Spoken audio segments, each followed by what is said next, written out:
Na pandemia, Deus quer misericórdia, não sacrifício.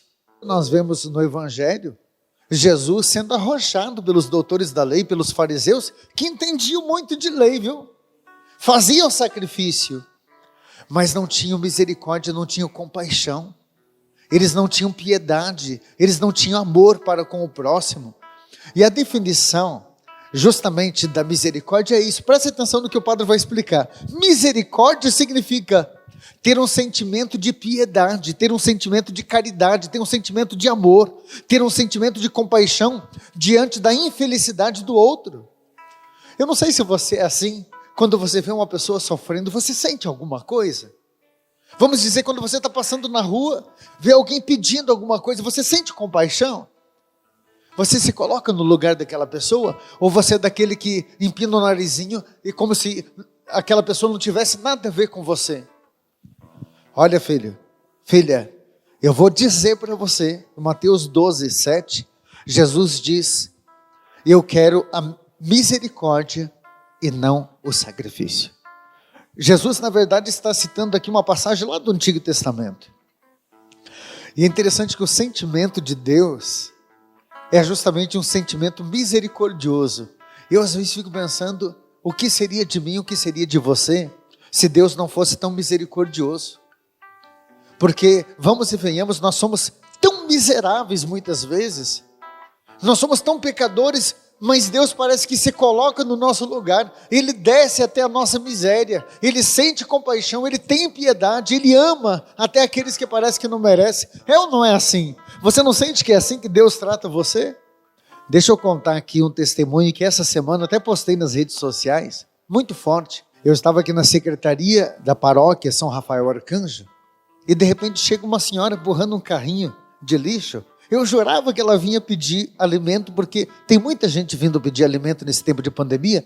Talvez seja o teu caso, você está desempregado, as contas vão chegando e você precisa pedir para um, para outro. Pedir não é vergonha, filha. Hein, filha? Você que é trabalhador, trabalhadora, pedir não é vergonha. E quando eu vi aquela senhora vindo com o carrinho de lixo, eu jurava que ela vinha pedir um alimento.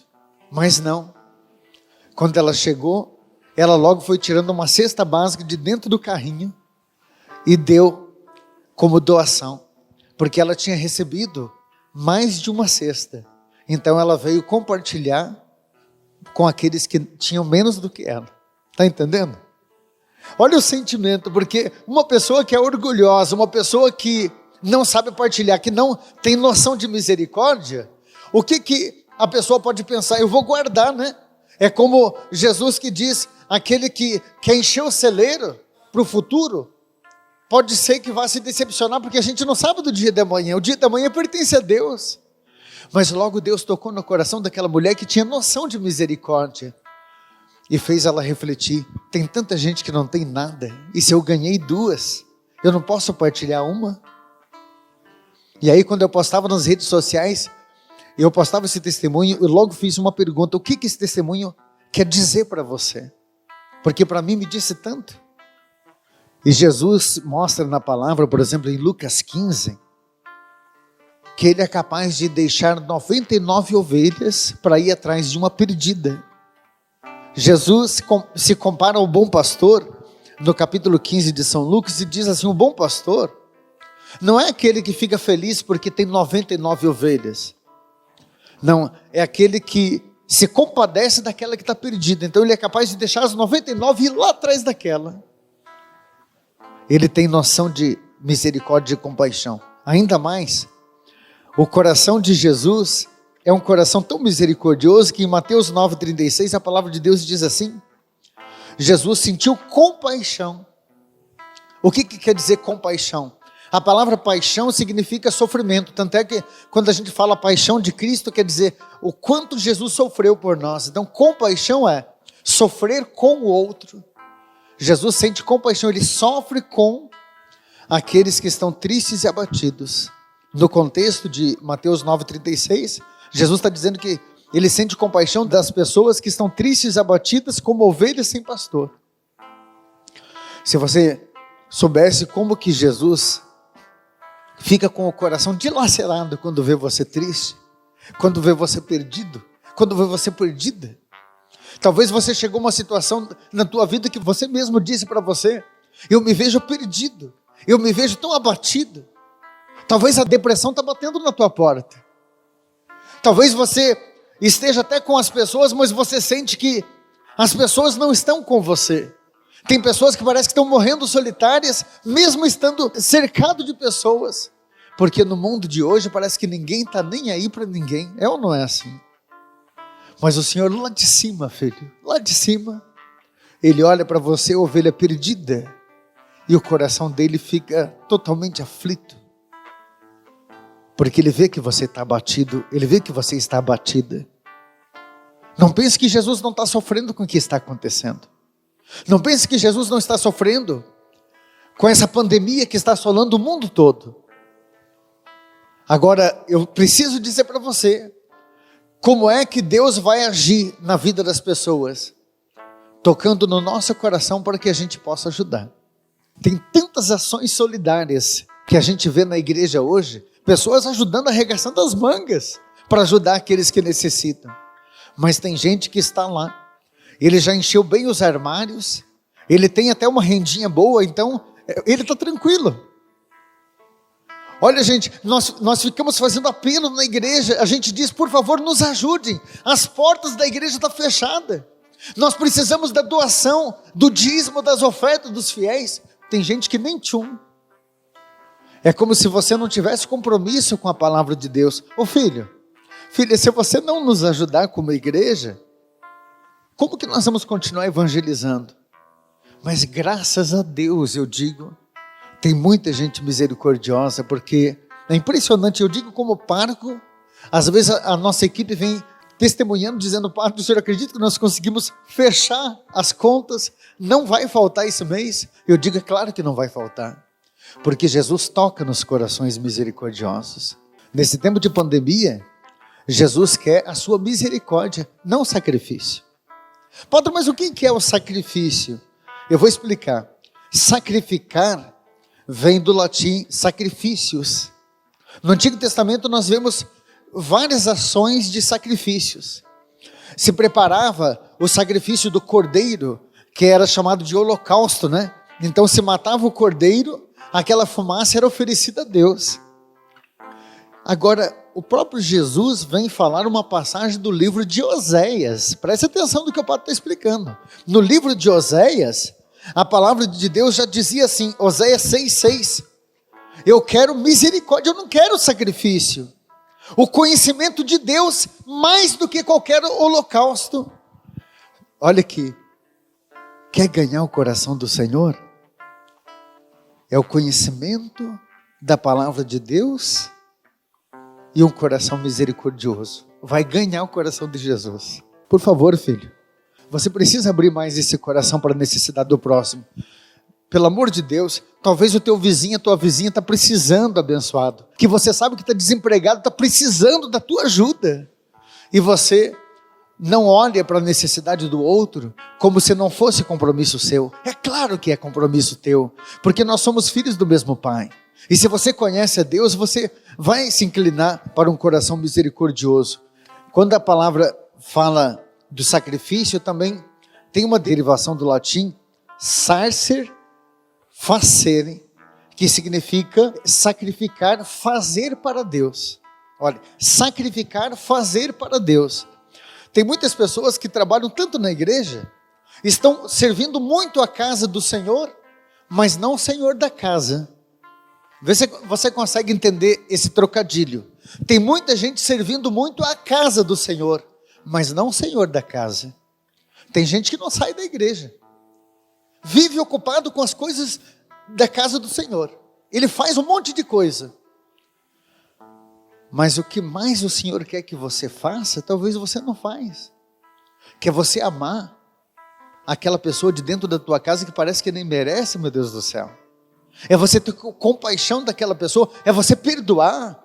Qual foi a vez que você foi no confessionário, que você contou pecados graves e que o padre recusou te dar absolvição? Teve alguma vez? Porque se fez, entregue para o bispo, viu? Porque está contra a norma da igreja. O Senhor sempre, sempre, sempre nos perdoa.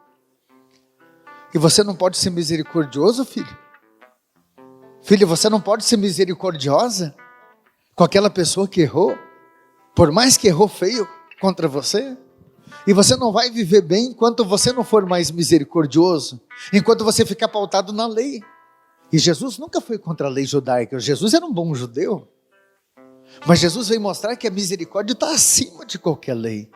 Veja aqui o que Jesus está questionando no Evangelho de Mateus, capítulo 12, versículo 7.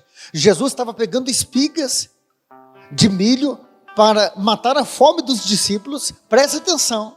Jesus estava matando a fome dos discípulos e os doutores da lei, aqueles que achavam que sabiam tudo. Os religiosos foram tentar contra a misericórdia, foram questionar Jesus. Olha o que você está fazendo que não é permitido no dia de sábado, mas era para matar a fome, meu Deus do céu. Jesus viu que os discípulos estavam com fome. Ele, movido de compaixão, ele quis matar a fome dos discípulos. Ah, mas é a lei, é a lei. Nós não precisamos ir contra a lei para sermos misericordiosos. Nós temos tantas leis dentro da igreja, por exemplo, mas perceba que tem muitas pessoas que às vezes faltam com a misericórdia até para defender a lei. Ah, mas o fulano não pode trabalhar na igreja porque ele é antilitúrgico. Ele cometeu um erro antilitúrgico, dá a impressão que não presta mais, porque cometeu um erro antilitúrgico. Cuidado, filho. Cuidado, filha. Essa pessoa talvez até cometeu algum deslize. Talvez até essa pessoa cometeu até um pecado, porque não foi só uma norma que ele violou de dentro da igreja. Essa pessoa talvez cometeu um erro grave. Ela fez um juramento e voltou atrás. Mas a misericórdia de Deus faz com que a gente abrace. Olha o que a igreja faz hoje com os casais de segunda união. A igreja pede para a gente abraçar. Até um tempo atrás, casais de segunda união não podiam nem atuar dentro da igreja. Hoje não. Hoje a igreja diz, é claro que pode. Na liturgia, na catequese. E fazem trabalhos lindíssimos.